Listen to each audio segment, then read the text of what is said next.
Okay आज के इस वीडियो में सेक्शन फॉर्मूला की बात करने वाली हूँ। तो वीडियो शुरू करने से पहले मैं बता दूं कि इससे पहले मैंने कोऑर्डिनेट में डिस्टेंस फॉर्मूला बताया था। अगर आपने नहीं देखा है तो जाके देख लीजिए और उसके क्वेश्चन सॉल्व किए थे। इस वीडियो में मैं सेक्शन फॉर्मूला की बात करने वाली हूँ, उसके बाद क्वेश्चन पे जाएंगे। तो चलिए आज का वीडियो शुरू करते हैं। उम्मीद करती हूँ आपको समझ में आएगा। सबसे पहले बात करते हैं कि सेक्शन का मतलब क्या होता है।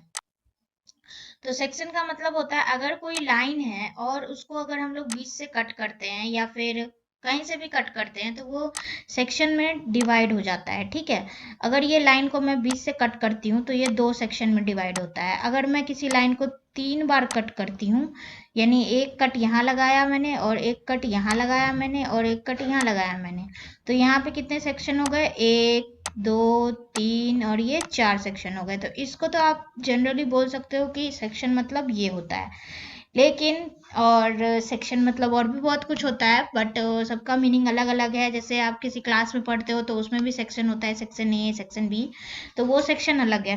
ठीक है, और इसमें तो आप समझ गए होंगे कि मैं सेक्शन का मतलब क्या बोलना चाह रही हूँ। और इसमें हम लोग ये पढ़ेंगे कि अगर दो लाइन है, ये जो आज मैं आपको बताऊंगी ये इंटरनली सेक्शन फॉर्मूला कैसे वर्क करता है और क्या एक्सप्लेनेशन है उसका, उसके बारे में। तो कोई लाइन है ए बी और उसको हम लोग जब बीच में कोई पॉइंट देते हैं, ठीक है, और उसका जो नेमिंग है वो एक्स वाई है और जो एंडिंग पॉइंट है इसका, जो एक पॉइंट है वो है x1 y1 और दूसरा पॉइंट है x2 y2। ठीक है, बेसिकली ये दो रेशियो में डिवाइड होगा। ऑब्वियसली अगर एक लाइन को हम दो दो भाग में काट रहे हैं तो उसका एक रेशियो मतलब दो भाग में वो बटेगा, तो ये क्या हो जाएगा? रेशियो में डिवाइड होगा। ऑब्वियसली रेशियो कुछ भी हो सकता है इसका, तो हम लोगों ने क्या लेट किया है? m1 और m2। ठीक है, तो यहाँ से आपको इतनी सारी चीजें समझ में आ गई होगी कि मैं क्या बताना चाह रही हूँ। उसके बाद बात करते हैं इसको एक्सप्लेन कैसे करेंगे, इसको फाइंड कैसे करेंगे। तो जनरली जो सेक्शन फॉर्मूला है उसमें मेन चीज होता है क्या? तो मेन चीज होता है आपका ये वैल्यू निकालना, p की जो वैल्यू आएगी एक्स वाई के टर्म में, ये क्या आएगी, ये हम लोग को फाइंड करना है। जब तक आप ये फाइंड नहीं करोगे आप क्वेश्चन सॉल्व नहीं कर सकते। तो ये जो सेक्शन फॉर्मूला है जिसको हम लोग बोलते हैं इंटरनली सेक्शन फॉर्मूला, एक एक्सटर्नल होता है एक इंटरनल होता है, तो मैं बात करने वाली हूँ इंटरनल की। तो उसमें इंटरनल क्यों? क्योंकि ये देखिए ए और बी के बीच ये पॉइंट है, तो ये इंटरनल मतलब अंदर की तरफ है ये, तो इसलिए इसको क्या बोलते हैं? इंटरनल। ठीक है, तो ये इसकी बात करने वाले हैं हम आज। तो चलिए वीडियो आगे बढ़ते हैं।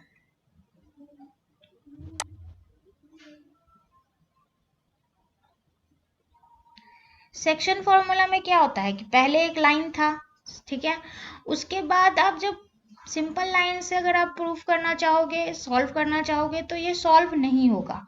क्यों नहीं होगा? क्योंकि डिफिकल्टीज हैं। कैसे सॉल्व होगा भाई बिना?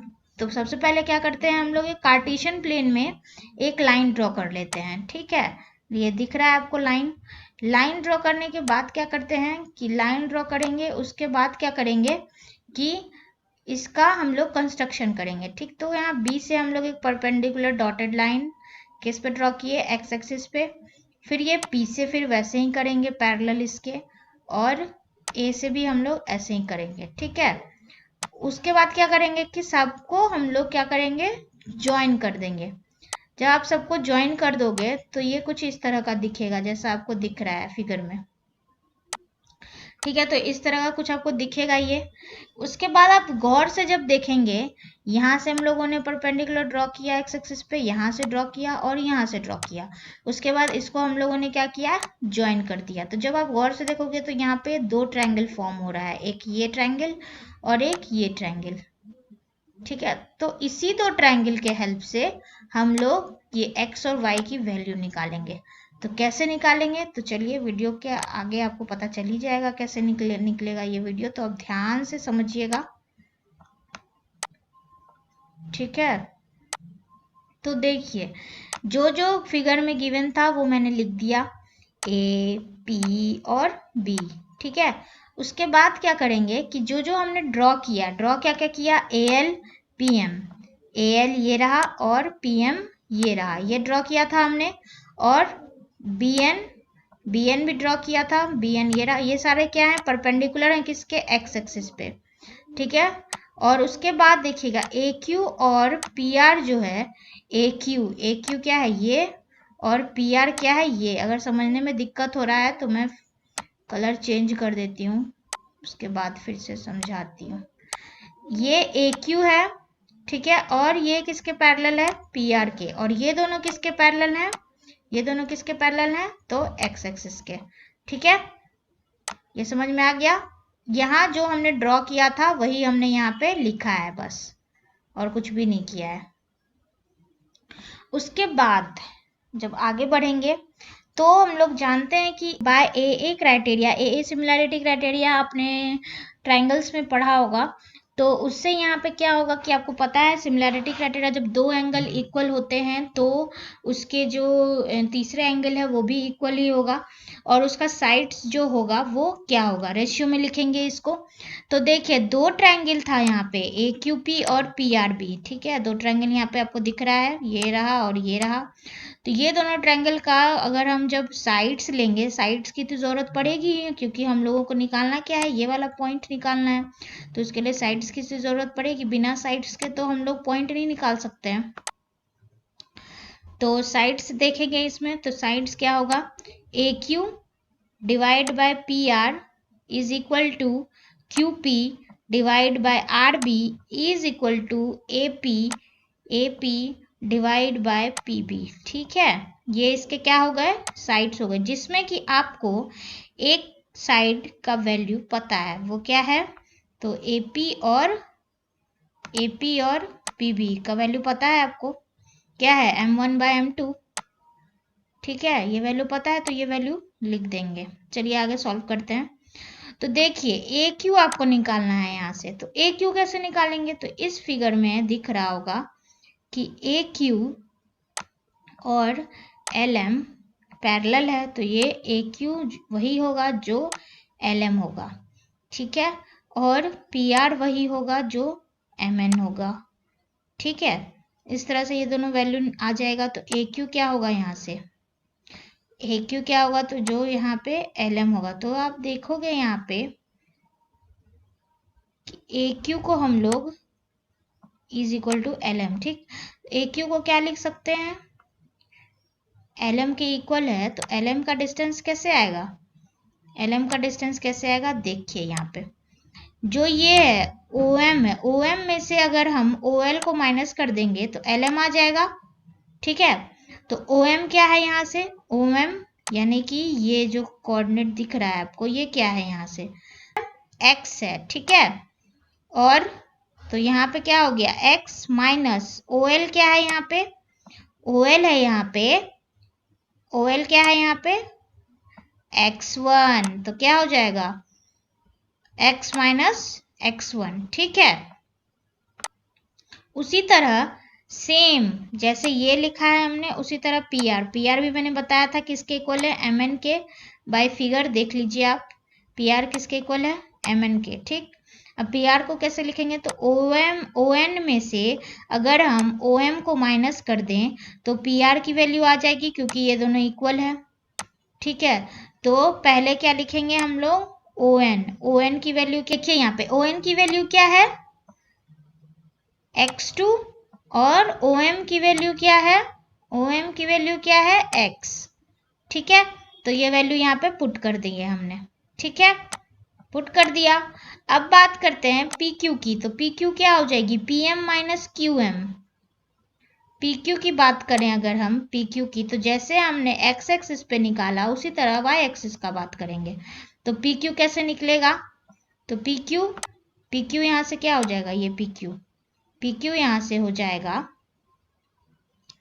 PQ यहाँ से हो जाएगा PM माइनस QM। PM क्या है y और QM क्या है y1। तो कैसे है, तो देखिए PM, ये PM क्या है, ये पूरा, तो इसका आपको दिया हुआ है कोऑर्डिनेट। ठीक है, और उसके बाद QM का भी कोऑर्डिनेट दिया हुआ है। QM कहाँ है, ये रहा, QM का कोऑर्डिनेट क्या है, y1। ठीक है, तो यहां से इसकी कोऑर्डिनेट आ गई। सेम इसी तरह आप बी आर का भी देख लेंगे। उसके बाद क्या करेंगे, जो भी आपका वैल्यू आया है, यहाँ से जो भी वैल्यू आए हैं आपके यहाँ से सॉल्व करने के बाद, उसको हम लोग इक्वेशन 1 में पुट कर देंगे, यानी कि ये जो रेशियो था इसमें पुट कर देंगे। तो इसकी रेशियो तो पता है हमें, AP बाय PB की, M1:M2, ठीक है। और ये दोनों की जो थी अभी निकाल लिया हमने, ये दोनों की, ये जो अभी इतना सारा तामझाम किए हैं निकल गया यहाँ से। अब यहाँ पे जब आप पुट करेंगे तो ये कुछ इस तरह से दिखेगा आपको, इस तरह से वैल्यू आएगा। सारी वैल्यू जब आप इस पे पुट करोगे तो ये वैल्यू आएगा। उसके बाद कुछ नहीं करना है आपको, M1/M2 को एक बार इसके साथ इक्वल करेंगे और M1/M2 को एक बार इसके साथ इक्वल करेंगे। इस तरह का कुछ इक्वेशन आएगा एल्जेब्रिक टर्म में, ठीक है। आपको इस इक्वेशन को क्या करना है, सॉल्व करना है। जब आप इस इक्वेशन को सॉल्व करोगे तो यहां से एक वैल्यू आएगी x की, ठीक है। उसके बाद सेम ऐसे ही जब M1 M2 को इस वाले इक्वेशन से हम लोग सॉल्व करेंगे, क्योंकि ये इक्वल है और ये भी इसके इक्वल है, तो तीनों इक्वल है तो इक्वेट करना ही है। तो इस दोनों को जब हम लोग इक्वेट करेंगे, ये दोनों इक्वेशन को, तो क्या होगा, जब आप ये दोनों इक्वेशन को इक्वेट करोगे तो ये वैल्यू आएगी आपकी, ठीक है। इक्वेशन इक्वेट करोगे, सॉल्व करोगे, अलजेब्रिक एक्सप्रेशन सॉल्व करने तो सबको आता है, सॉल्व करोगे तो y की जो वैल्यू है ये आएगी। और हमें निकालना क्या था, याद होगा आपको, हमें निकालना क्या था, p की जो कोऑर्डिनेट थी x और y, वही हमें निकालना था, जो कि निकल चुका है, ये निकालना था हमें। तो यहाँ से निकल चुका है, जैसा कि आप देख सकते हैं, x की वैल्यू भी आ गई और y की वैल्यू भी आ गई। तो यही जो था, यही पॉइंट जो x और y था, वही p का क्या हो गया, कोऑर्डिनेट। और ये क्या है, इंटरनल वैल्यू क्या होता है पहले ही मैंने बता दिया है, ठीक है। तो ये था उसका वैल्यू x और y का। इसके क्वेश्चंस नेक्स्ट वीडियो में मैं सॉल्व करवाऊंगी। उम्मीद करती हूँ समझ में आया होगा। कोई डाउट हुआ हो तो कमेंट में ज़रूर पूछिएगा, ठीक है। नेक्स्ट वीडियो में मिलते हैं। अगर पसंद आया हो तो शेयर ज़रूर कीजिएगा। Thank you.